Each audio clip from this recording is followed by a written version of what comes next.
Let the record reflect. The early files in this investigation were narrative. They documented the system, the handlers, the escape, the retaliation that followed. But once a pattern becomes undeniable, storytelling stops. From this point forward, we move into case procedure. No more speculation, no more explaining the system. Only the record, only the maneuvers, only the evidence. Tonight's entry documents the first negotiation attempt after enforcement. Opening case file 08, the plea bargain. After enforcement, after the countermove, comes the offer that pretends to be evolution. Not accountability, not repair, a plea bargain.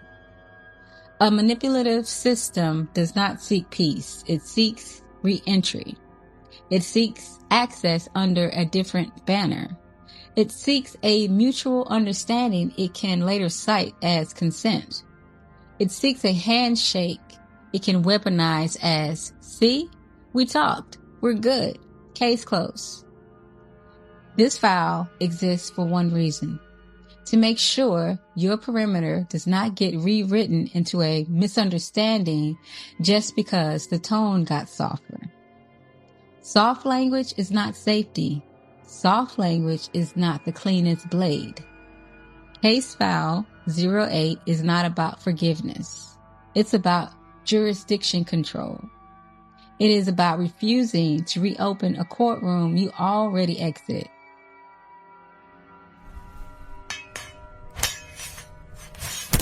The offer. Let's talk. The plea bargain enters wearing reasonableness.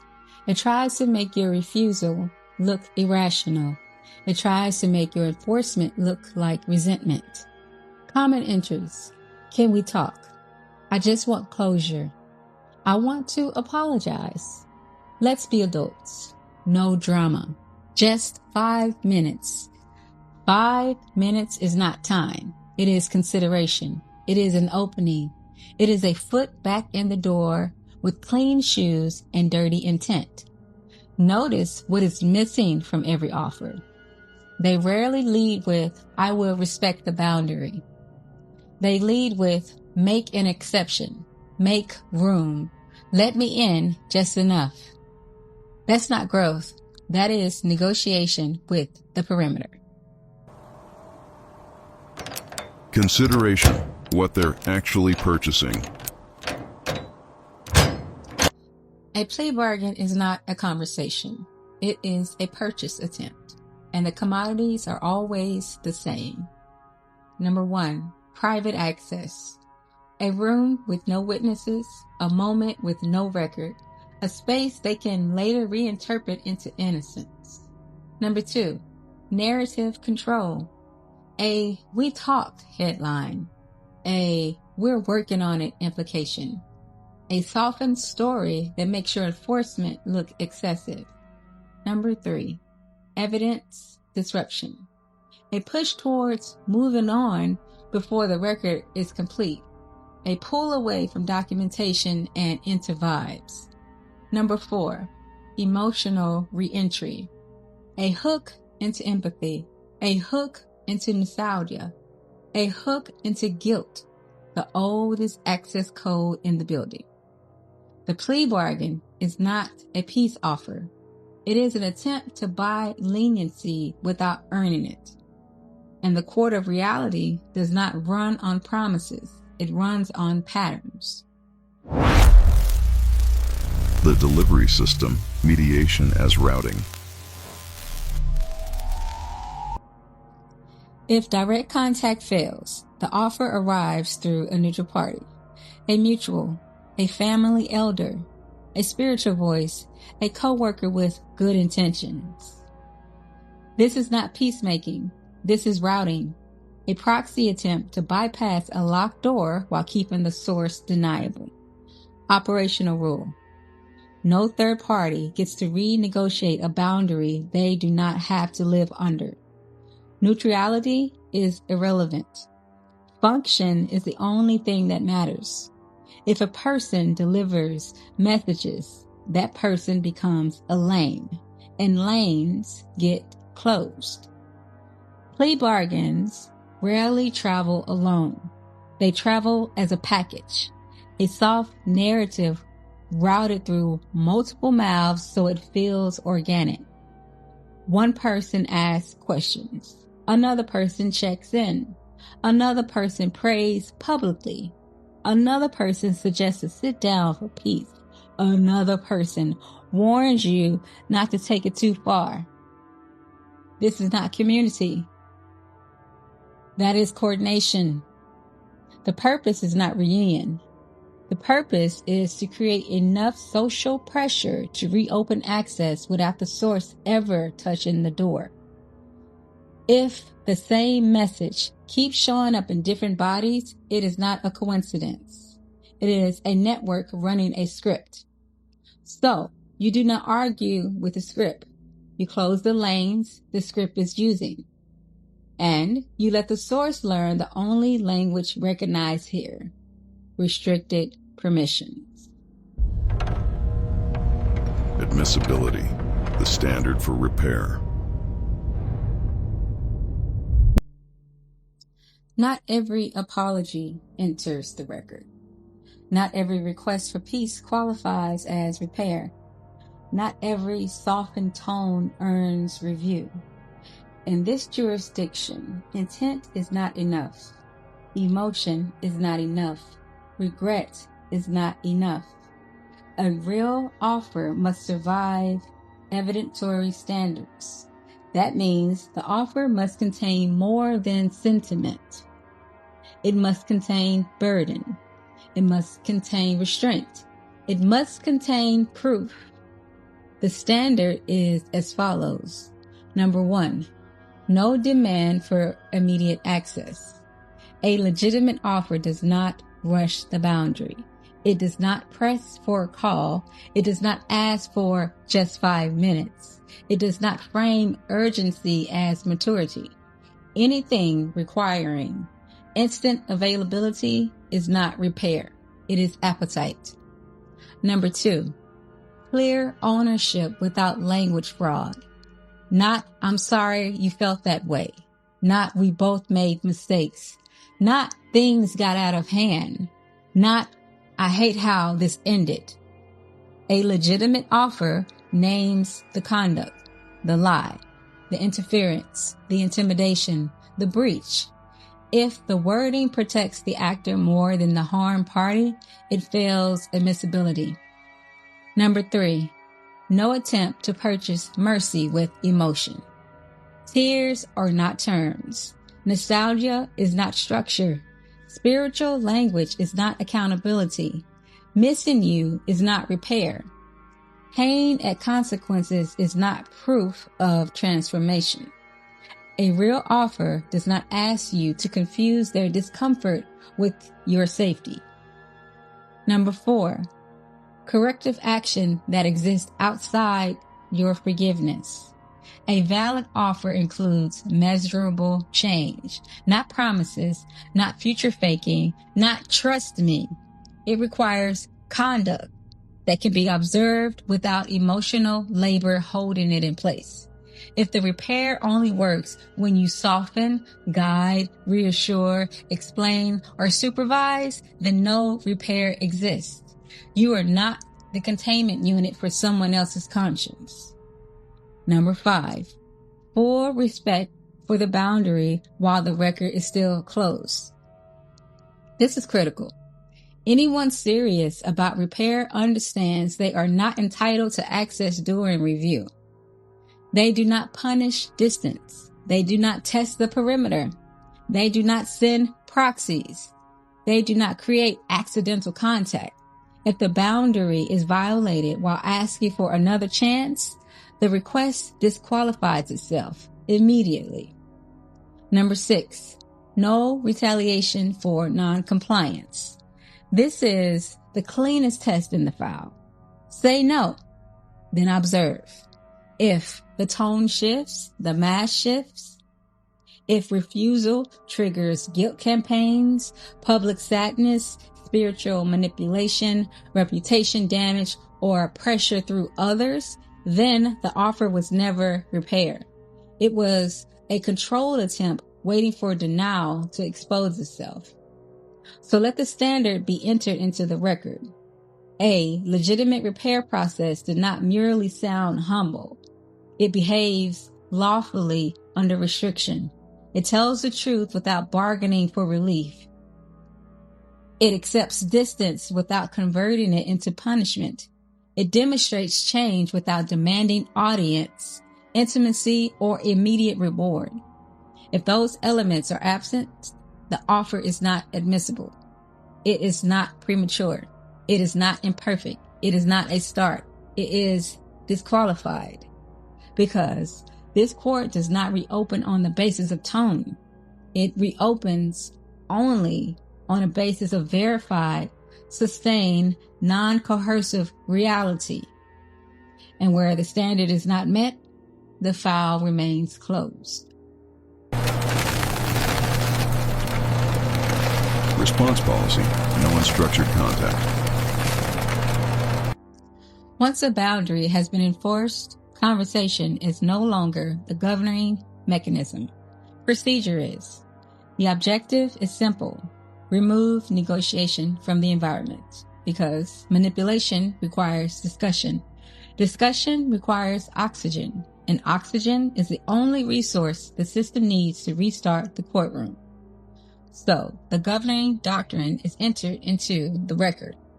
No unscripted response, not explanations, not clarifications, not emotional reactions, not debates about fairness. Anything unscripted becomes material the system can reinterpret later. Tones get edited, intent gets reframed, and suddenly the boundary becomes a miscommunication. Procedure eliminates that risk. The policy is therefore structured around 3 operational rules. Rule 1, silence is the default. If a message requires no legal or logistical reply, it receives none. Silence preserves the perimeter. Silence denies emotional mapping. Silence prevents the system from collecting new dialogue to rewrite. No response is not weakness, it's containment. Rule 2. If a response is necessary, it is standardized. A response must be short, repeatable, and emotionally sterile. No storytelling, no context, no defending the boundary, only instruction.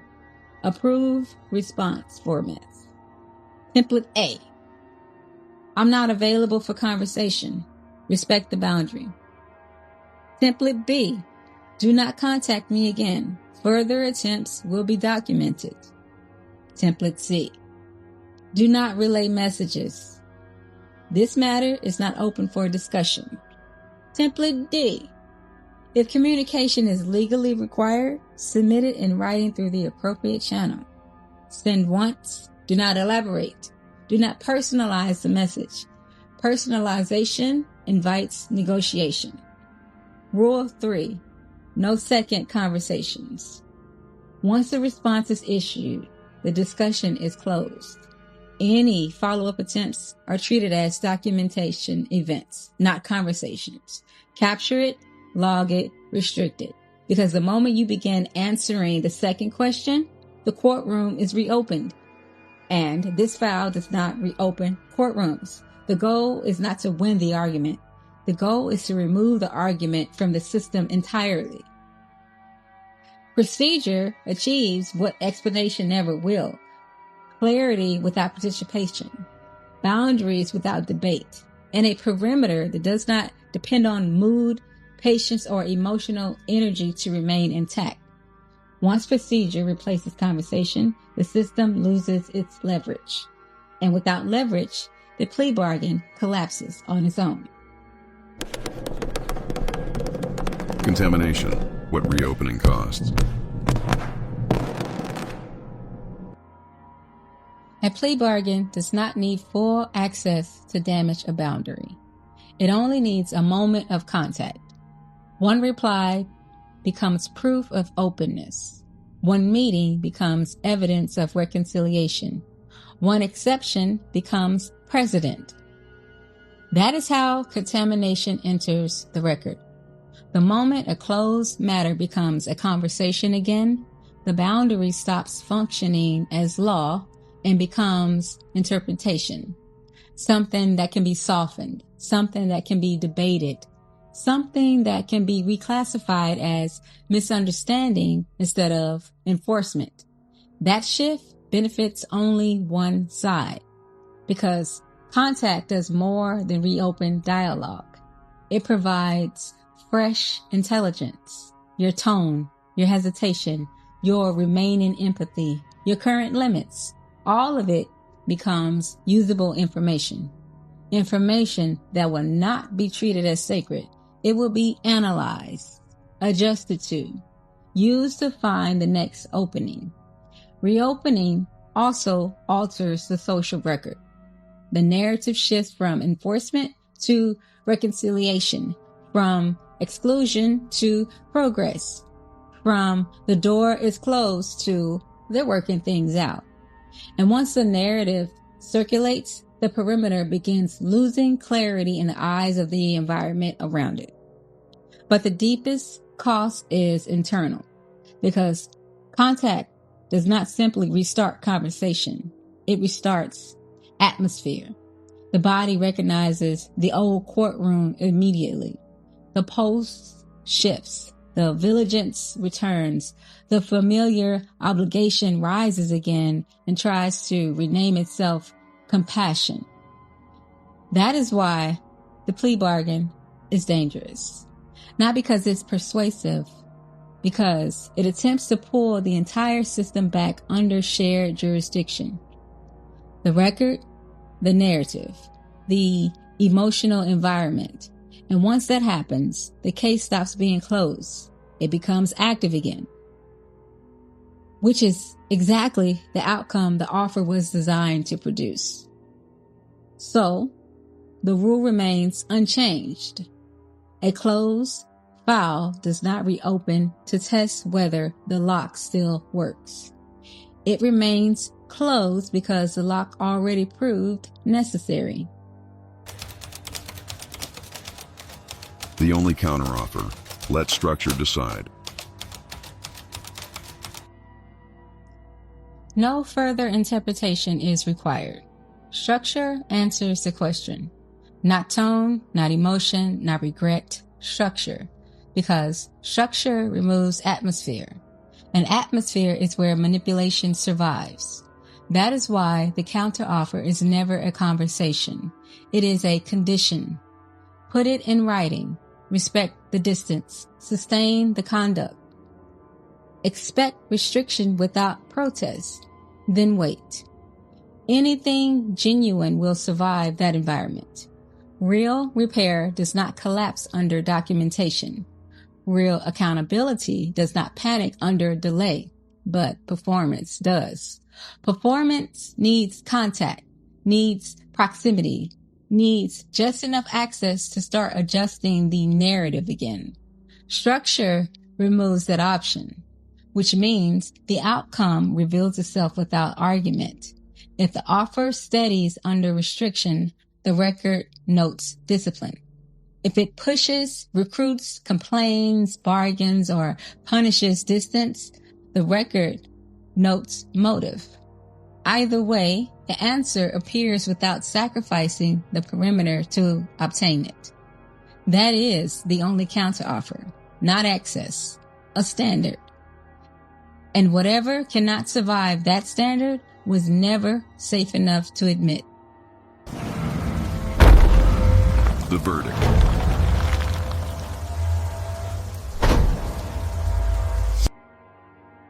The court has reviewed the offer, the timing, the routing, the pressure beneath the language. The conclusion is clear.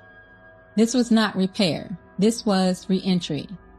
Access had been revoked, jurisdiction had ended, and the system responded the way systems respond when exclusion begins to hold. It softened its posture. It adjusted its tone. It presented negotiation as maturity. The court is not persuaded because repair does not begin by requesting entry before safety exists. Repair does not test the perimeter it claims to respect. Repair does not arrive through side channels when the front gate is closed. So the ruling stands as entered. No reopening, no meeting, no reinterpretation of enforcement as misunderstanding. No access restored in exchange for improved presentation. Closure is already in effect. It does not require agreement from the excluded party to remain valid. The perimeter remains active. The restriction remains lawful. The file remains closed. Any further attempt to reopen the matter through sympathy, proxies, urgency, spirituality, nostalgia, or reputation management will not alter the ruling. It would only confirm why the ruling was necessary. Let the final entry reflect this. Some offers are not proposals. They are tests to see if the lock still holds. This one does. Case file 08, the plea bargain, binding, access attempt disguised as resolution, deposition, denied, status, file, sealed. I am Woofy. Welcome to the resistance.